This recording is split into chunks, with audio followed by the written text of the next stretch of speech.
தங்கை கனிமொழியும் குறிப்பிட்டு சொன்னார். நாடு முழுக்க இருக்கக்கூடிய பெண்களுடைய வாழ்வாதாரத்துக்கு துணையாக திட்டம் எது? மகாத்மா காந்தி பெயரில் 100 நாள் வேலை திட்டத்தை இன்னைக்கு இழுத்து மூடி இருக்கிறாங்க. நான் டேட்டாவோட சொல்றேன்.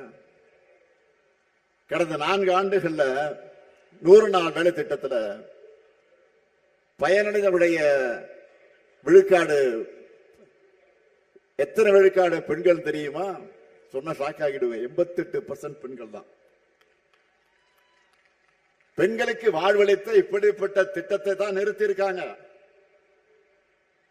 இதனால கிராம பொருளாதாரமும் பணப்புழக்கமும் அடிவாங்க போகுது.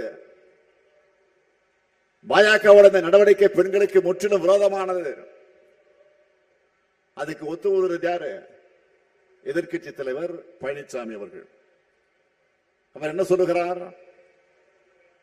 100 நாள் வேலை திட்டத்தை நிறுத்தல, 125 நாளா உயர்த்திருக்காங்கன்னு பச்சை பொய்ய பிரச்சாரமா பண்ணிட்டு இருக்காரு. யாரு? திரு எடப்பாடி பழனிசாமி அவர்கள்.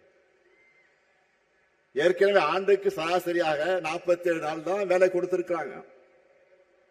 இனி அதுவும் கொடுக்க போறதில்ல. இது போதாதுன்னு புது திட்டத்துல நிதிச்சுமையும் மாநிலங்களுடைய தலையில கட்டிட்டாங்க.